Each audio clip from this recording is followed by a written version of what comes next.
الحمد لله الحمد لله وحده والصلاة والسلام على من لا نبي بعده أما بعد فأعوذ بالله من الشيطان الرجيم بسم الله الرحمن الرحيم وَإِذْ قَالَ إِبْرَاهِيمُ أَلَمْ تَرَ إِلَى الَّذِي حَاجَّ إِبْرَاهِيمَ فِي رَبِّهِ أَنْ آتَاهُ اللَّهُ الْمُلْكَ إِذْ قَالَ إِبْرَاهِيمُ رَبِّيَ الَّذِي يُحْيِي وَيُمِيتُ قَالَ أَنَا أُحْيِي وَأُمِيتُ قال إبراهيم فإن الله يأتي بالشمس من المشرق فأت بها من المغرب فبهت الذي كفر والله لا يهدي القوم الظالمين صدق الله العظيم وصدق رسوله النبي الأمي الكريم ونحن على ذلك لمن الشاهدين والشاكرين والحمد لله رب العالمين۔ بزرگوں، پیارے بھائیوں، حاجیوں کے قافلے روانہ ہو رہے ہیں۔ حضرت ابراہیم علیہ السلام کی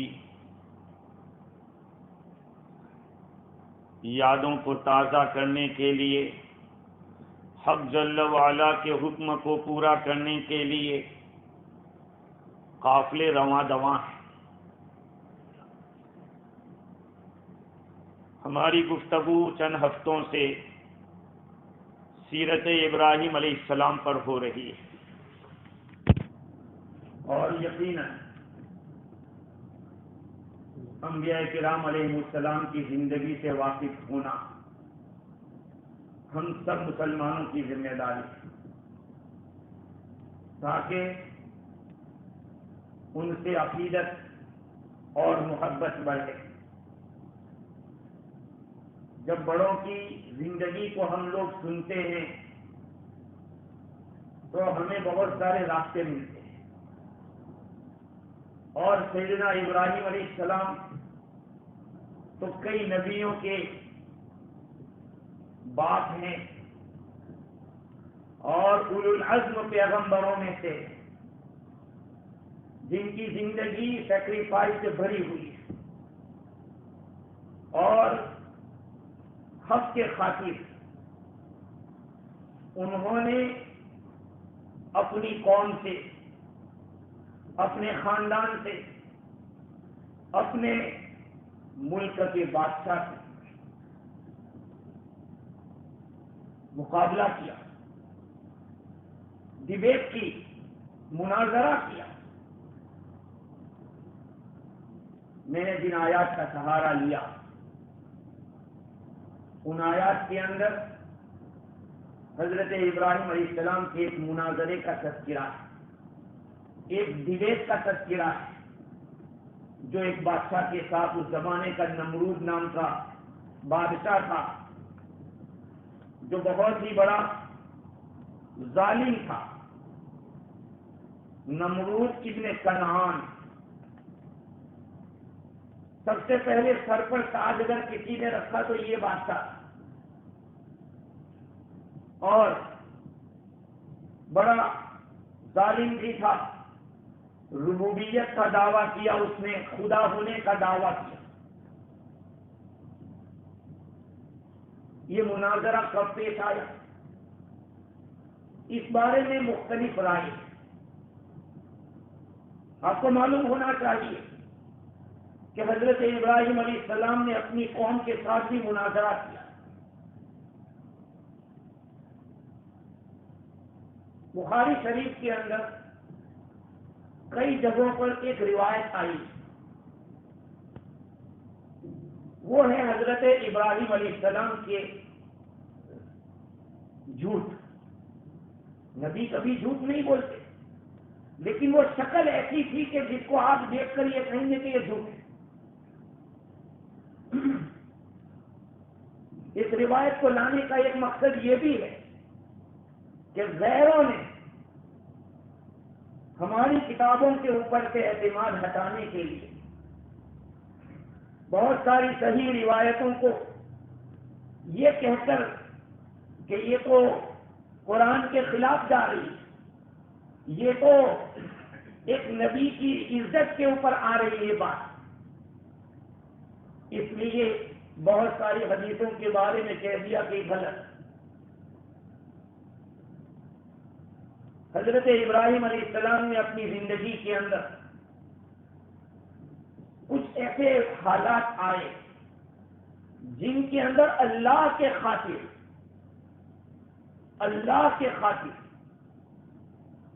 بات کو بدل کر پیش کیا. جھوٹ نہیں، جس کو آدمی دیکھے تو ایسا لگے کہ اس کا معنی یہ ہے، حالانکہ حقیقت میں اس کا معنی کچھ اور تھا، جس کو عربی زبان میں تولیہ کہتے ہیں. اس کو تولیہ. خیر میں اس کے اوپر بعد میں آؤں گا. حضرت ابراہیم علیہ السلام نے دیکھا اپنی قوم کو کہ بت پرستی کے اندر لگی ہوئی ہے، اور یہ رشتہ و ہدایت کے پیکر تھے. اللہ تعالیٰ نے حضرت ابراہیم علیہ السلام کو ایک امت بنایا تھا. ابراہیم علیہ السلام کو اللہ تعالیٰ نے ایک امت بنایا تھا.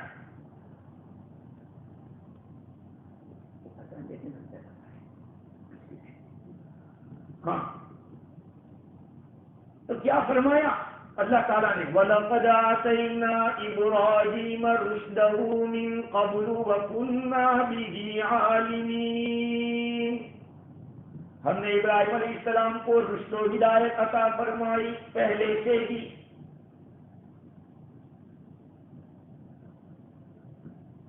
اور اس سے پہلے یعنی موسیٰ علیہ السلام اور سارے نبیوں سے پہلے اللہ تعالیٰ نے ابراہیم علیہ السلام کو ہدایت دی، رشد دی، اور ہم ان کو جاننے والے. اذ قال لأبيه وقومه، اس وقت کو یاد کرو جبکہ ابراہیم علیہ السلام نے اپنے والد اور اپنی قوم سے فرمایا ما هذه التماثيل التي انتم لها عاكفون. اور یہ اسٹیچو کیا ہے، یہ بت کیا ہے جس کے اوپر تم اڑے ہوئے ہو؟ قالوا وجدنا عليه آباءنا لها عابدين. ہم نے تو اپنے باپ دادا کو اس کی پوجا کرتے دیکھا تھا، بس ہم کر رہے. قال لقد كنتم انتم وآباؤكم في ضلال مبين.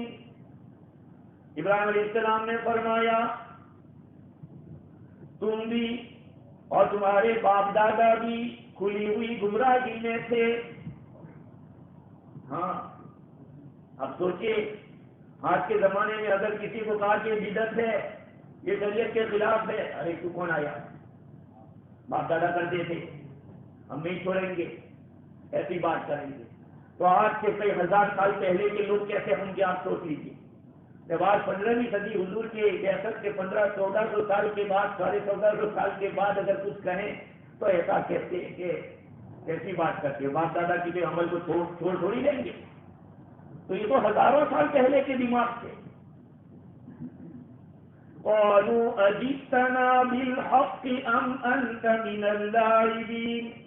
لوگوں نے کہا کہ کیا تم کوئی سچ لے کر آئے ہو یا تم بھی کھلواڑ کرتے ہو؟ آپ کے پاس کوئی حق ہے؟ آپ کے پاس حق ہو تو بتائیے، یا تم بھی یہ مذاق کر رہے ہو ہمارا؟ قال بل ربكم رب السماوات والارض التي فطرهن. کہا تمہارا رب اور رب السماوات والارض، آسمان و زمین کا رب وہی ہے جس نے ان سب کو پیدا کیا ہے، اور میں اس پر گواہ ہوں۔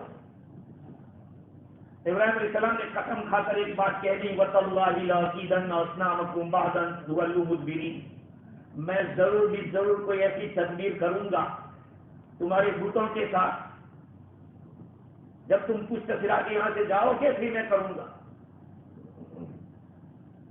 ابراہیم علیہ السلام ایک مرتبہ ایسا ہوا کہ ان لوگوں کی قوم کا کوئی عید کا تہوار، یہ تہوار میں جا رہے تھے، تو ابراہیم علیہ السلام نے جب ان لوگوں نے دعوت دی کہ چلو آپ بھی ہمارے تہوار میں، ابراہیم علیہ السلام نے فرمایا انی سقیم، میں تو بیمار ہونے والا ہوں، میں بیمار چل رہا ہوں۔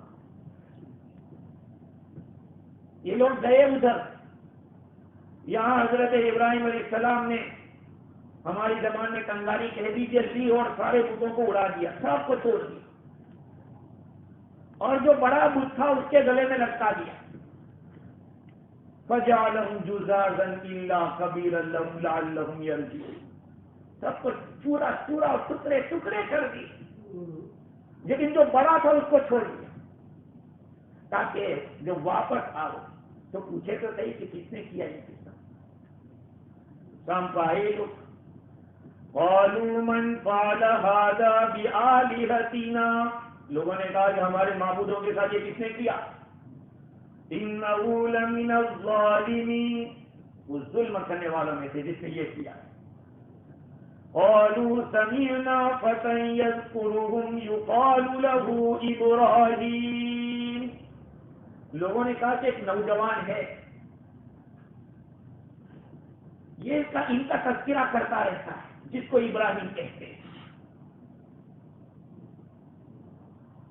اب حضرت ابراہیم علیہ السلام کے پاس جا کے کہتے انت فعلت هذا بآلهتنا یا ابراہیم، ابراہیم ہمارے معبودوں کے ساتھ یہ تم نے کیا؟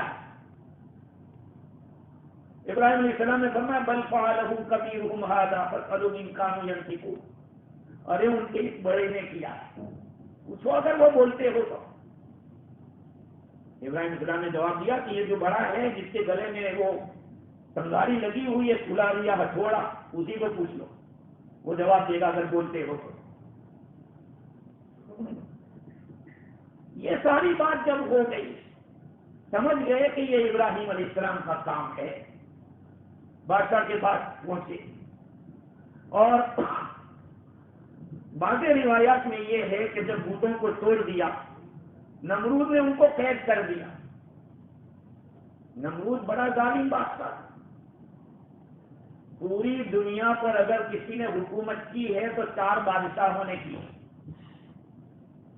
4 بادشاہ، ان میں 2 مسلمان اور باقی دوسرے گئے۔ ایک تو ذوالقرنین جن کو سکندر کہا جاتا ہے، ذوالقرنین پوری دنیا پر حکومت کی، اور دوسرے سلیمان علیہ السلام، یہ دونوں مسلمان تھے، اللہ کے ماننے والے تھے، اور جو دو دوسرے تھے ان میں ایک تھا یہ نمرود، اور دوسرا بخت نصر۔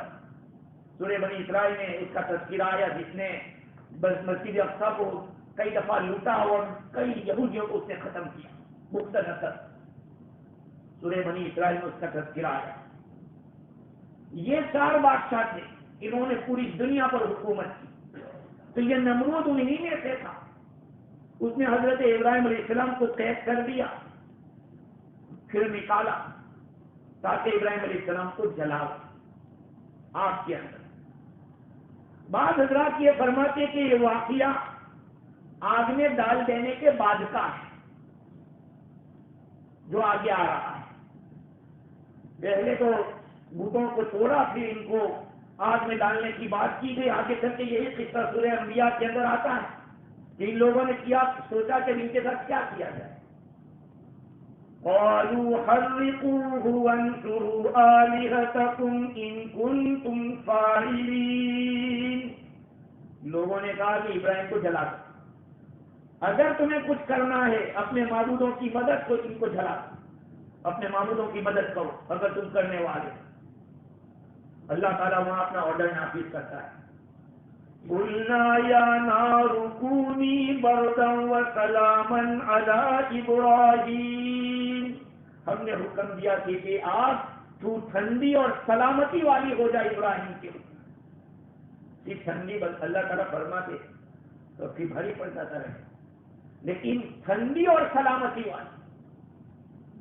ٹھنڈی بعض لوگوں سے برداشت نہیں ہوتی ہے, بعضوں سے گرمی برداشت نہیں ہوتی. اللہ تعالیٰ نے فرمایا کہ ٹھنڈی بھی ہونا لیکن سلامتی والی ہونا. اللہ تعالیٰ نے ان کو ذلیل کر دیا. خیر, نمرود اتنا نکما تھا کہ اس کے دل میں ذرا برابر بھی رحم نہیں تھا. ابراہیم علیہ السلام کو جب آگ کے اندر ڈالا گیا, جیسے میں نے عرض کیا, بعض لوگوں نے یہ کہا ہے کہ جو ڈبیٹ ہوئی ہے حضرت ابراہیم علیہ السلام اور نمرود کے بیچ میں, اس کے بعد اللہ تعالیٰ نے ایک مچھر کو مسلط کیا. مچھر, ماسکیٹو کہتے ہیں, اس کے اوپر مسلط کر دیا. تو ان لوگوں کی جو اس کی قوم تھی, ان کی گوشت کھا رہا تھا وہ مچھر, ان کے خون کو چوستا تھا. یہاں تک کہ نمرود کے بدن پر تو ہڈیاں رہ گئی. اس کے ناک کے اندر داخل ہوا اور 400 سال تک رہا اس کے سر میں. جتنے سال اس نے حکومت کی تھی 400 سال مچھر اس کے سر میں رہا. اور اس کا علاج یہ تھا کہ ہر آدمی اس کے سر میں ایک جوتا مارتا. وہ یہاں گھومے گا تو مار رہے تو اس کو تھوڑی راحت ہوتی, تو جوتے پڑتے تھے اس کو. اللہ تعالیٰ جوتوں سے علاج کرتا ہے. تکبر کا یہی علاج ہے. اس کا سر بہت بڑا ہو گیا تھا تو اللہ تعالیٰ نے جوتوں سے گھڑے ٹھیک کیا اس کو. تو میں نے جس آیت کو پڑھا, اس آیت میں اللہ تعالیٰ نے ابراہیم علیہ السلام اور اس کے بیچ میں مناظرہ بیان کیا. وہ مناظرہ کیا ہے؟ أَلَمْ تَرَ إِلَى الَّذِي حَاجَّ إِبْرَاهِيمَ فِي رَبِّهِ. کیا آپ نے نہیں دیکھا اس آدمی کو جس نے ابراہیم علیہ السلام کے ساتھ حجت بازی کی, محاجہ کیا, مناظرہ کیا. ان آتاہ اللہ الملک, اس لیے کہ اللہ نے اس کو بادشاہت دی تھی. سمجھنے کی بات ہے. کیوں وہ زیادہ گڑبڑ کر رہا تھا, سر اٹھا رہا تھا, اس لیے کہ اللہ نے اس کو بادشاہت دی تھی. مفسرین نے اس مقام کے اوپر لکھا ہے کہ اس کلام کے اندر اکثر سے کام لیا گیا. نعمت ملتی ہے, اس کا تقاضا ہوتا ہے کہ شکر ادا کرے, لیکن یہ بجائے شکر ادا کرنے کے ناشکری کرتا ہے. ہاں, اس کا کام تو یہ ہوتا کہ اللہ تعالیٰ کا شکر ادا کر کے اللہ کی نعمتوں کی قدر کرتا. جیسے آپ یہ کہیں کہ میں نے اس کے ساتھ احسان اسی لیے کیا تاکہ وہ میرا دشمن بنے آگے چل. وہ ایک قاری صاحب تھے, ان قاری صاحب کو ان کے شاگرد نے کہا کہ حضرت تھوڑی میری سفارش کر دیجیے کہ مجھے یہاں پڑھانے رکھ لیں. تو قاری صاحب نے جواب یہ دیا کہ میں اپنے دشمن زیادہ پیدا نہیں کرتا. یہ جواب, میں اپنے زیادہ دشمن پیدا نہیں کرتا, یعنی تم کو یہاں رکھواؤں گا, تم کل جا کے میرے سامنے ہی کھڑے ہوں گے. سمجھے؟ تو اللہ تعالیٰ فرماتے کہ اس کو ہم نے بادشاہت دی تھی, اس لیے نبی کے ساتھ مقابلہ کر رہا ہے. اور دوسری بات تفسیر روح البیان میں یہ لکھی ہے کہ اللہ تعالیٰ نے اس کو مال و دولت دی, بادشاہت دی, تو اس کے اندر تکبر پیدا ہوا اور دوسروں کو معمولی سمجھنے کا جذبہ پیدا ہوا. اس لیے یہ مال کا زیادہ ہونا اور اپنے حالات کا کشادہ ہو جانا آدمی کو اکثر و بیشتر دوسرے کو کنڈم کرنے کے لیے ہی ابھارتا ہے. اللہ تعالیٰ اشارہ کر رہے ہیں کہ اس کو مال دیا, حکومت دی, بادشاہت دی. اس بادشاہت کے نشے میں اب اللہ کے نبی ابراہیم علیہ السلام کے ساتھ محاجہ کیا, مقابلہ. اذ قال ابراہیم ربی الذی یحیی ویمیت، جب ابراہیم علیہ السلام کے ساتھ جو معاملہ ہوا، جیل میں سے ان کو نکالا قید میں سے، تو بعض لوگوں نے کہا کہ خشک سالی تھی، وہاں جھوڑا پڑا ہوا تھا، لوگوں کے پاس سامان نہیں تھا، اناج نہیں تھا، لوگ اس نمرود کے پاس اناج لینے جاتے تھے، جو کوئی بھی جاتا تو وہ پوچھتا تھا کہ مر ربک، تیرا رب کون ہے بھائی؟ جو کوئی بھی اناج لینے جاتا اس کو پوچھتا تیرا رب کون ہے؟ اگر وہ کہتا کہ تو ہی ہمارا رب ہے تو اس کو اناج دیتا۔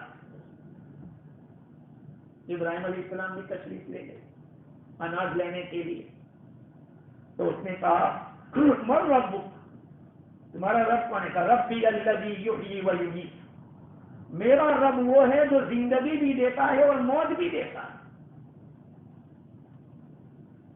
تو اس نے کیا کہا؟ انا احیی و امیت، میں بھی زندگی دیتا ہوں موت دیتا ہوں، میں بھی کر سکتا ہوں۔ جیل خانے میں دو آدمی تھے جن کو سزا سنانی کی تھی، ایک کو بلایا تھا، جا میں نے تجھے معاف کر دیا، اس کو زندگی دے دی میں، اور دوسرے کو کہا اس کو قتل کر دو، اس کو پھانسی کی سزا دے، کہا دیکھو اس کو ہم نے موت دے۔ ابراہیم علیہ السلام سمجھ گئے کہ یہ جاہل ہے، اس کے اندر اتنی عقل نہیں ہے کہ زندگی دینا اور موت دینا اس کا مطلب کیا ہے۔ بھائی زندگی تو اس کے پاس پہلے سے تھی، جو جس کو چھوڑا اس کے پاس زندگی تو تھی ہی۔ اب سوچئے اللہ تعالیٰ نے دنیا دینے کے لیے کوئی قانون نہیں رکھا، یہ بات یاد رکھو۔ دنیا میں کتنے لوگ آپ کو ایسے ملیں گے جو اپنی سگنیچر نہیں کر پاتے لیکن ملینر ہیں، اور کتنے پڑھے لکھے لوگ، کتنے اللہ والے لوگ وہ خالی ہیں۔ اللہ تعالیٰ نے دنیا دینے کے لیے کوئی اصول نہیں رکھا ہے کہ جو جتنا پڑھے گا اس کو زیادہ ملے گا، نہیں، وہ اس کی مرضی کی بات ہے، وہ سب طے ہو چکا ہے۔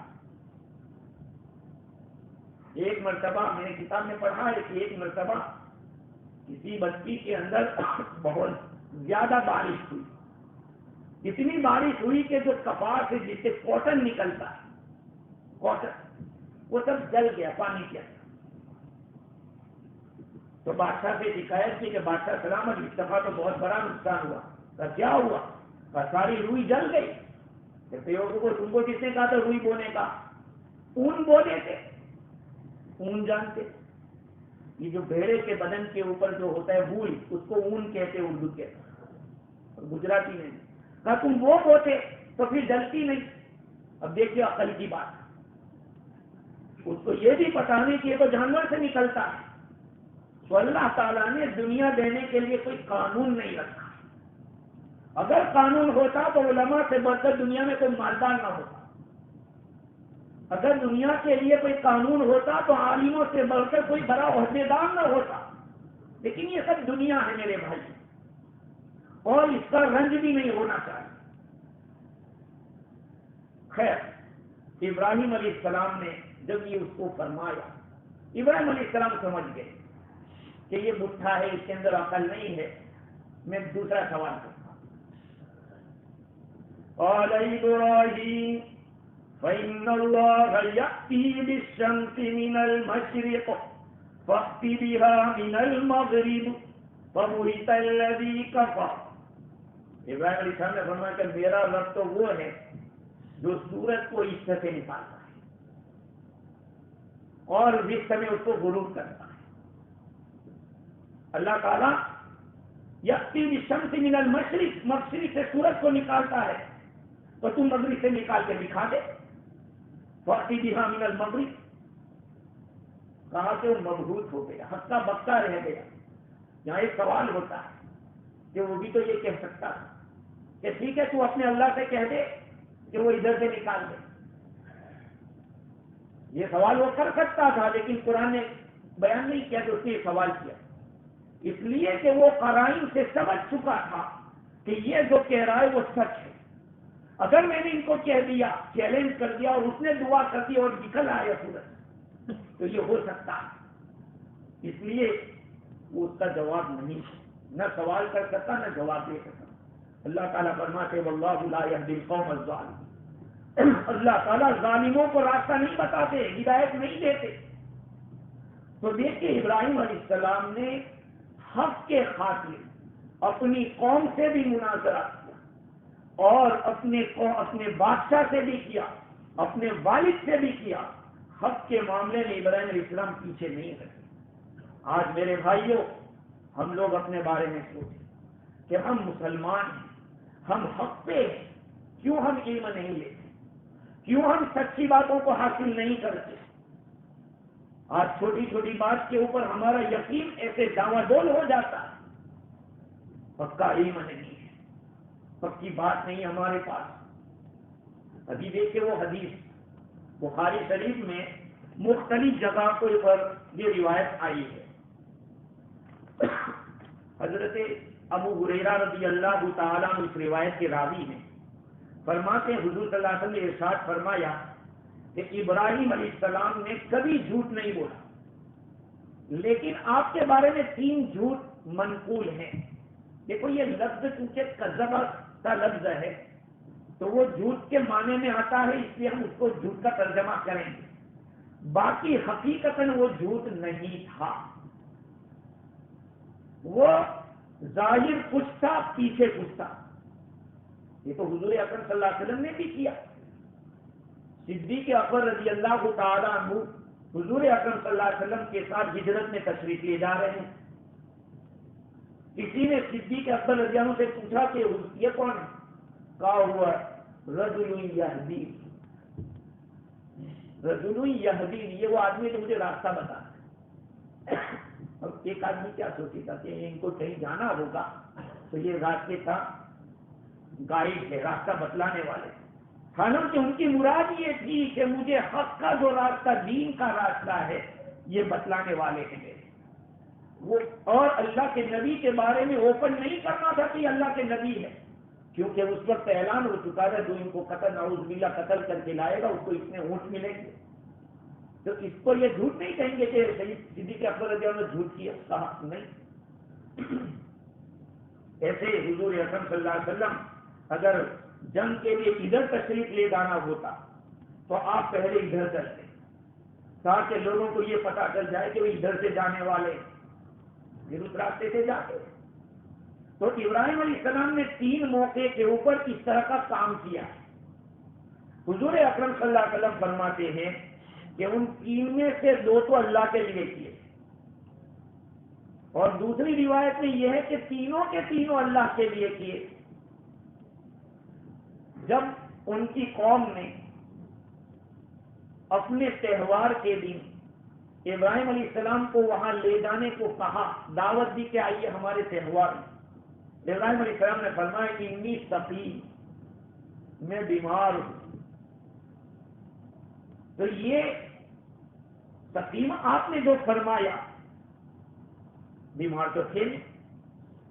تو سقیم ایک ایسا لفظ ہے عربی زبان میں کہ میں بیمار ہونے والا ہوں، اور بیمار کے مقابلے میں سقیم کا لفظ تھوڑا ہلکا ہے، میری طبیعت تھوڑی ناساز ہے. اور یہ کیوں کیا تھا؟ آپ کو ان کے ساتھ جانا نہیں تھا شرکت کے اندر، ایسی رسم و رواج کے اندر، ایسی کفریات کے اندر ان کو جانا نہیں تھا. اس لیے آپ نے فرمایا کہ انی سقیم، میں بیمار ہوں، میں نہیں جا سکتا. اچھا دوسرا، بل فعلہ کبیرہم، جب بتوں کو توڑ دیا اور توڑنے کے بعد ان کی قوم نے پوچھا کہ یہ بتوں کو کس نے توڑا؟ ابراہیم علیہ السلام نے فرمایا بل فعلہ کبیرہم ھذا، ان کے اس بڑے بت نے مارا ہے، پوچھو سب اگر وہ بولتے ہو تو. یہ بھی جھوٹ ہے، یہ نہیں کہا کہ میں نے کیا ہے. بھائی بت پرستی تو اللہ تعالیٰ کے ساتھ ایک قسم سے بہت بڑی بغاوت ہے، اس کے مقابلے میں تو آدمی کو کھڑا ہونا چاہیے. لیکن ابراہیم علیہ السلام نے یہ سب توڑ کے فرمایا کہ ان کے بڑے نے کیا ہے، اگر وہ بولتے ہو تو پوچھو جاؤ. تو ان کے کفر کو غلط ہونے کو بیان کرنا، یہ اللہ کے لیے جھوٹ تھا۔ اور تیسرا کیا تھا؟ حضرت ابراہیم علیہ السلام اپنی بیوی سارہ رضی اللہ تعالیٰ عنہ کے ساتھ جب تشریف لے جا رہے تھے تو اسی نمرود نے دیکھا، کسی نے بتایا کہ ابراہیم کسی عورت کے ساتھ جا رہے ہیں اور بہت خوبصورت عورت ہے۔ اس بادشاہ کا یہ رویہ تھا کہ اگر کوئی یوں کہتا کہ یہ میری بہن ہے تو وہ چھوڑ دیتا، اگر کوئی کہتا کہ بیوی ہے تو پھر غلط حرکت کرتا۔ ابراہیم علیہ السلام کو روکا گیا، کہا بادشاہ بلاتے ہیں تو گئے، کہا کون ہے؟ کہا میری بہن ہے۔ پتا ہے تو یہ لگتا ہے کہ بہن کیسی؟ تو بہن کہنا غلط نہیں تھا، کیونکہ حدیث شریف میں ہے کہ حضور اکرم صلی اللہ علیہ وسلم نے فرمایا کہ اس حدیث میں لیس علی وجہ الارض مومن غیری وغیر، ابراہیم علیہ السلام نے فرمایا تھا کہ زمین کے اوپر میرے سوا اور تیرے سوا کوئی مسلمان نہیں، ہم دو ہی ہے اور سب مسلمان آپس میں بھائی بھائی ہے۔ بھائی تو تو ایمان والی میں ایمان والا، تو ابراہیم علیہ السلام نے فرمایا تو میری بہن ہے۔ تو بادشاہ نے کہا کہ جاؤ ان کو بھیجو۔ ابراہیم علیہ السلام نے راستے میں سارہ رضی اللہ تعالیٰ عنہ سے فرمایا کہ دیکھنا مجھے جھٹلانا مت، زمین پر تو میں اور تو ہی مسلمان ہے، اس لیے بہن میں نے کہا ہے تو کہہ دینا کہ میرا بھائی۔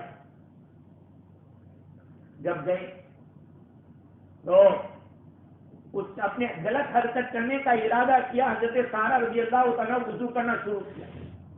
ادھر ابراہیم علیہ السلام اللہ کے سامنے نماز میں کھڑے ہو گئے، اللہ سے دعا کر رہے ہیں۔ جب ادھر وہ آگے بڑھا، اللہ تعالیٰ نے اس کا گلا ایسا کسی طرح سے کر دیا کہ اس کی سانس کھلنے لگی اور مرنے کے قریب ہو گیا۔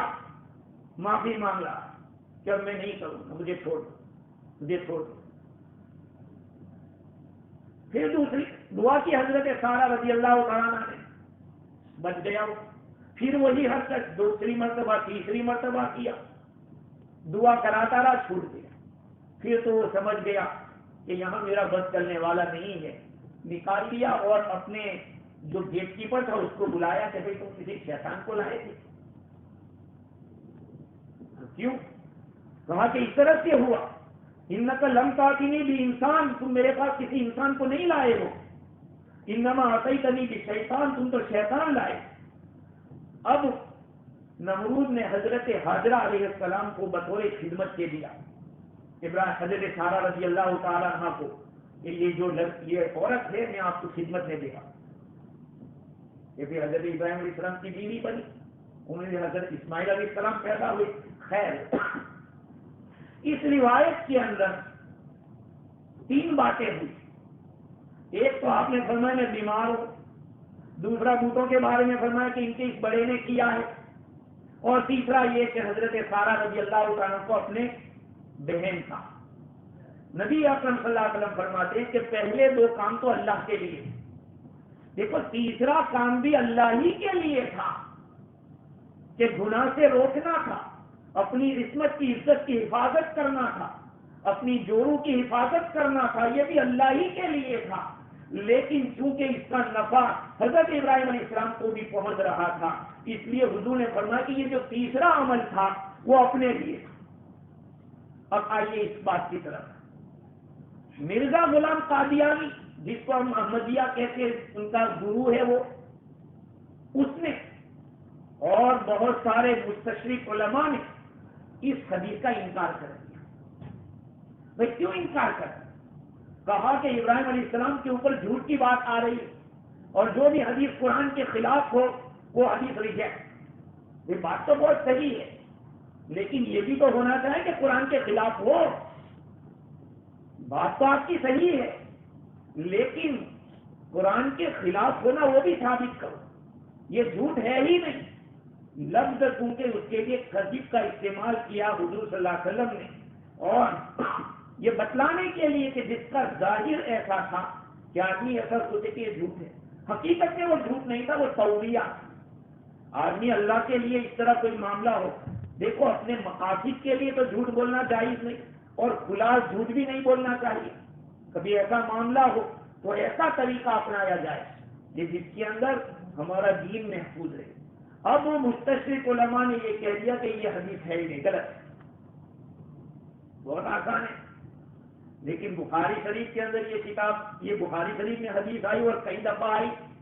جیسے ماں عائشہ رضی اللہ تعالیٰ عنہا کے ساتھ حضور کے نکاح 6 سال کی عمر میں ہوئے اور 9 سال کی عمر میں رخصتی ہوئی، یہ حدیث بھی بخاری شریف میں کتاب النکاح کے اندر. اب قرآن کے بعد اگر کسی کتاب کا درجہ ہے تو بخاری شریف. ہم ان معترضین کے اعتراض سے بچنے کے لیے کیوں بخاری شریف کی حدیث کو غلط کہتے؟ بائبل کے بارے میں ایک بہت بڑی ڈبیٹ ہوئی انگریزوں کے زمانے، جس وقت بہت بڑے بڑے علماء، جب مناظرہ ہوا تو ان لوگوں نے، کرسچنوں کا جو پادری تھا اس نے ایکسپٹ کیا کہ ہاں ہماری بائبل کے اندر 2-3 جگہ چینجنگ ہوئی ہے. تو مولانا نے کہا کہ ایک چینجنگ کو اگر آپ نے قبول کیا آپ کی کتاب قابل اعتماد نہیں رہی. ایک جگہ کو اگر آپ نے چینجنگ کو قبول کر لیا تو سمجھ لو آپ کی کتاب کا اعتماد نہیں رہے گا. تو بخاری شریف ایک معتبر کتاب، اس کی حدیثیں معتبر، یہاں تک کہ علماء نے لکھا ہے کہ ان کی کچھ حدیثوں پر علماء کو اعتراض تھا تو ان کے استادوں کے سامنے وہ حدیثیں رکھی گئی. بعد میں پتہ چلا کہ امام بخاری کی رائے صحیح ہے. تو یہ جتنی بھی حدیثیں ہیں میرے بھائیوں، بڑی جانچ پڑتال کے بعد اس کو لکھا گیا ہے، بڑی انگریزی سے کام ہوا ہے. اس لیے غیروں کے اعتراض سے بچنے کے لیے ہم اپنے سرمایے کو کیسے بے قیمت بتلا دیں گے؟ امام بخاری نے بڑی محنت سے کتاب لکھی. ماں عائشہ رضی اللہ تعالیٰ عنہ کے اوپر جن کو اعتراض ہو اس کی بدعقیدگی اور اس کے کفر اور فسق میں کیا شک ہو سکتا ہے؟ ابھی تو یہ بات آ گئی، لوگوں نے ثابت کر کے کہہ دیا کہ تم نبی پہ کیا اعتراض کرتے ہو. اللہ کے نبی نے اگر 6 سال کی لڑکی سے نکاح کیا تھا، 9 سال کی عمر کے اندر رخصتی ہوئی تھی، تو تمہارے بھی گرو جی اور جس کی تم پوجا کرتے ہو، جن کو اپنا بڑا مانتے ہو، تمہارے ویدوں کے اندر تمہاری کتابوں میں لکھا ہے کہ تمہارے دھرم گرو کی نکاح 6 سال کی عمر میں شادی کی سیتا کے ساتھ ثابت کر دیا علماء. اور ان کے ہی شنکراچاریہ نے غیروں کے کہنے لگے کہ بھائی ان سے کیا اعتراض کرتے ہو، اپنے گھر میں دیکھو. خیر حضرت ابراہیم علیہ السلام کی زندگی میرے بھائیوں قربانی سے بھری ہوئی. اور یاد رکھو، تمہارے دل میں اگر فجر کی نماز کے لیے مسجد میں آنے کا جذبہ نہیں ہے تو پھر تمہاری قربانی کیا ہو؟ تم تو ایک فرض کے لیے بھی مسجد میں نہیں آ پا رہے. ہم دیکھ رہے ہیں اتنے سال سے. تو کیا مغرب کی نماز فرض ہے، فجر کی نہیں ہے، عشاء کی نہیں ہے، ظہر اثر کی نہیں ہے؟ بعض لوگوں کو میں دیکھ رہا ہوں کچھ نمازوں میں آئے تو ہم کیا قربانی دیں گے؟ یہ تو اللہ کا شکر ہے کہ نبی کے صدقے میں یہ قربانی کا گوشت ہمارے لیے کھانا جائز رکھا، ورنہ اگر یہ قربانی کا گوشت ہمارے لیے جائز نہ ہوتا اور اپنی امتوں کی طرف پہاڑ پہ ڈال دیتے اور آگ آ کے کھا جاتی تو پھر ہم کیا قربانی کرتے؟ خاص کرتے. میرے بھائیوں، ہم فرضوں کے لیے صبح میں اٹھ نہیں پا رہے ہیں. ہمارے ملک میں ایسی کوئی ٹھنڈی بھی نہیں ہے کہ آپ اپنے گھروں میں پل لیں، نہ اتنی بارش ہے. اللہ تعالیٰ نے معتدل موسم دیے اور اللہ تعالیٰ نے اسباب دیے ہیں، گاڑیاں دی ہے. ابراہیم علیہ السلام کی زندگی دیکھو قربانیوں سے بھری ہوئی، ہر اعتبار سے قربانی دی. میں نے پہلے بھی کہا مال بھی پیش کر دیا، جان بھی، اولاد کو بھی پیش کر دیا، یہاں تک کہ حالات بیوی پر بھی آئے، یہاں تک کہ وطن چھوڑ دیا، سب کچھ چھوڑ دیا. لیکن قربانی اس کو قربانی کہتے ہیں. ہاں، یہ چلا 4 مہینے والی بات جو کرے وہ کیوں کر رہے ہیں؟ آپ کی عادت بنے کہ 4 مہینے چلا کچھ کر کے آؤ گے تو پھر نماز چھوٹے گی نہیں. خیر میرے عزیزوں، اپنے اوپر رحم کھائے. اگر ہمارا یہ حال رہا تو آگے چل کے ہم کیا کریں گے؟ ہر آدمی اپنے بارے میں سوچے کہ میری ہر نماز مسجد میں ہونی چاہیے، میرے سارے معمولات پورے ہونے چاہیے ذکر و اذکار کے. ورنہ دیکھا جا رہا ہے مہینے مہینے ہو رہے ہیں، قرآن گھر میں پڑھا نہیں جا رہا ہے، قرآن کو چھویا نہیں جا رہا ہے، تو پھر قبر میں کیا ہوگا ہمارا؟ جس قرآن کے ساتھ ہمارا آج دنیا میں تعلق پیدا نہیں ہوا تو یہ قرآن ہماری طرف سے ڈیفینس کیسے کرے گا قبروں میں؟ کوئی بہانہ نہیں ہے، کوئی یہ نہیں کہہ سکتا کہ میں مسجد میں جا نہیں سکتا، کوئی تکلیف نہیں ہے۔ دنیا کے حالات دیکھو، اللہ تعالیٰ نے تمہیں امن اور سکون کے ساتھ رکھا ہے، ہاں، اور جن ملکوں میں حالات ہے وہاں بھی نمازی لوگ پابندی کے ساتھ نماز پڑھ رہے ہیں۔ ہماری پریشانیوں کا یہی علاج ہے کہ ہم صحیح ڈھنگ کے مسلمان ہو جائیں، صحیح طریقے اوپر آ جائیں، ورنہ پھر اللہ تعالیٰ کی جب پکڑ آتی ہے میرے بھائیوں کوئی راستہ نہیں ملتا۔ ہاں، ہمیں مار تو پڑ رہی ہے، اولاد کہنا نہیں مان رہی ہے، بیوی قابو میں نہیں ہے، یہ سب خدا کی مار ہے، یاد رکھ لو، اور اس مار کی وجوہات ہمارے اعمال ہے۔ اگر ہم لوگوں نے یہ نہیں سمجھا، ابراہیم علیہ السلام کی زندگی سے سبق لو کہ انہوں نے بادشاہ کے سامنے بھی حق ہی مانتے، حق آرے قبول کرو اور حق کے لیے تیار رہو، کھڑے رہو۔ اللہ تعالیٰ مجھے بھی اور آپ کو بھی کئی سنی باتوں کو پر کہنے اور سننے سے زیادہ عمل کی توفیق عطا فرمائے۔ وآخر دعوانا الحمدللہ رب العالمین۔